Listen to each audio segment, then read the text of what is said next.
திருச்செந்தூர் சுப்பிரமணிய சுவாமி கோவிலில் மாசி திருவிழாவிற்கான கொடியேற்றம் திங்களன்று நடந்தது. முருகப்பெருமானின் அறுபடை வீடுகளில் இரண்டாம் படை வீடான திருச்செந்தூர் அருள்மிகு சுப்பிரமணிய சுவாமி கோவில் மிகவும் பிரசித்தி பெற்றது. ஆண்டுதோறும் நடக்கும் மாசி திருவிழாவில் ஆயிரக்கணக்கான பக்தர்கள் கலந்து கொள்வார்கள். இந்த ஆண்டு திருவிழா வரும் 4ஆம் தேதி கொண்டாடப்படுகிறது. திங்களன்று நடந்த கொடியேற்ற வைபவத்தில் பக்தர்கள் திரளாக கலந்து கொண்டனர். அதிகாலை 1 மணிக்கு கோவில் நடை திறக்கப்பட்டு சிறப்பு பூஜைகளும் கொடிமரத்திற்கு 16 வகை அபிஷேகங்கள் நடத்தப்பட்டு வேத மந்திரங்கள் முழங்க கொடியேற்றப்பட்டது.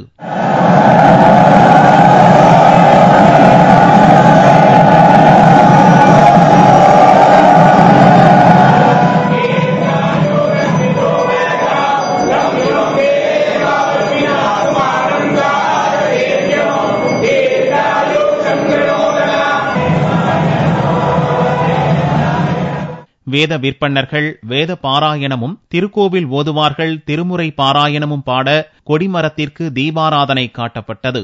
இவ்விழாவில் திருவாடுதுறை ஆதீனம், திருவெண்ணை நல்லூர் தவத்திரு அம்பலவான தம்பிரான் சுவாமிகள் உட்பட பக்தர்கள் ஏராளமானோர் கலந்து கொண்டு சுவாமி தரிசனம் செய்தனர்.